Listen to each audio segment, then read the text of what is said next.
Adik Letda FA datangi rumah driver ojol korban pemukulan, Panglima TNI marah, proses hukum tegas.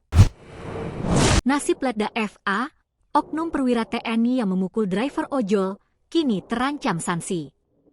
Panglima TNI Jenderal Agus Subianto memerintahkan pihak Denpom bertindak tegas jika terbukti bersalah.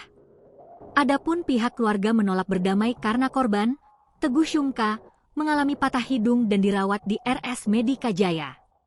Ia kesulitan bernapas, ada darah beku di hidung, dan harus dioperasi. Diketahui, hanya karena tersinggung di klason saat memundurkan mobil, lantaran Teguh takut tertabrak, Letda FA ngamuk dan menyikut hidung korban hingga patah. Keponakan Teguh, Jani, yang menemani pamannya di ICU, mengatakan adik Letda FA sempat mendatangi rumah sakit dan keluarganya menawarkan damai serta menanggung biaya operasi. Namun keluarga dan komunitas ojol menolak tawaran itu dan memilih menempuh jalur hukum. Biarpun operasinya ditanggung pelaku, keluarga besar tidak mau damai.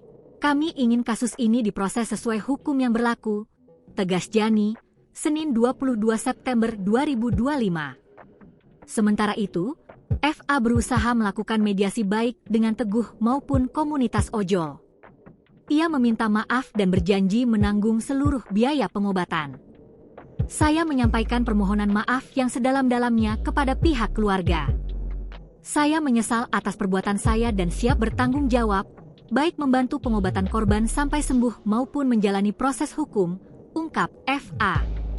Wakapendam 12 Tanjung Pura, Letkol Infantri Agung W. Palupi, menjelaskan hasil pemeriksaan sementara dari peristiwa tersebut. Setelah ada kejadian serempet atau apa, itu masih kita selidiki. Pelaku menjadi emosi, kata Agung. Di tempat terpisah, Kapuspen TNI Brigjen Freddy Ardianzah mengatakan akan menindak tegas Letda FA jika terbukti bersalah.